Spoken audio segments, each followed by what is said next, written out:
كل شريف بالدنيا لازم يحب الحسين، واللي ما يحب الحسين فمشكوك بشرفه، والعراقيين مو حرامية ولا ناقصين شرف ولا خدامين. الام بي سي كالعادة تنتج مسلسل اقل ما يقال عنه زبالة اسمه دفعة لندن، ويحكي عن حياة بعض العوائل والطلاب العرب والعراقيين والايرانيين بلندن. بالنسبة للايرانيين يحكي عن حياة يمكن بنت الشاه من سقطت حكومة الشاه الرئيس الايراني الاسبق وانهزموا من ايران لندن، فقاعدة تتغدى هي وعائلتها ويسمعون صوت لطمية عن الامام الحسين بالشقة اللي يمهم، فتروح تتعارك ويا جيرانها لأن يسمع لطمية شيعية.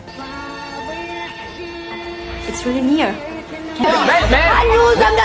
بإشارة واضحة على أنه كل واحد يسمع لطمية فهذا موالي للنظام الإيراني، بين قوسين شكو شيعي موالي للنظام الإيراني، وهذا يصيحوا له مضرب. أما بالنسبة للعراقيين فيظهرون بالمسلسل 3 عراقيات خوات يشتغلن خدامات عند الكويتيات ويتهموهن بالسرقة. بعد أكو عراقي ظاهر بالمسلسل من ينباقي الكويتيات ويمشن بساحة عامة فيشوفن واحد عراقي ويطلبن من عند المساعدة، يريدن كم فلس على مود يروحن يسوون مكالمة تليفونية، فالعراقي أبو الغيرة شو يسوي؟ يطردهن ويتفل عليهن. هي هاي الغيرة العراقية، خيرها بالفلوس اللي خلتهم ينتجون مسلسلات ويبينون صورتنا للعالم بهاي الطريقة. وهذا كله بس بالحلقة الأولى من المسلسل، والله اللي يستر من الجاي. الزبدة الشيعة خوش وادم، والعراقيين هالغيرة ومو حرامية ولا خدام.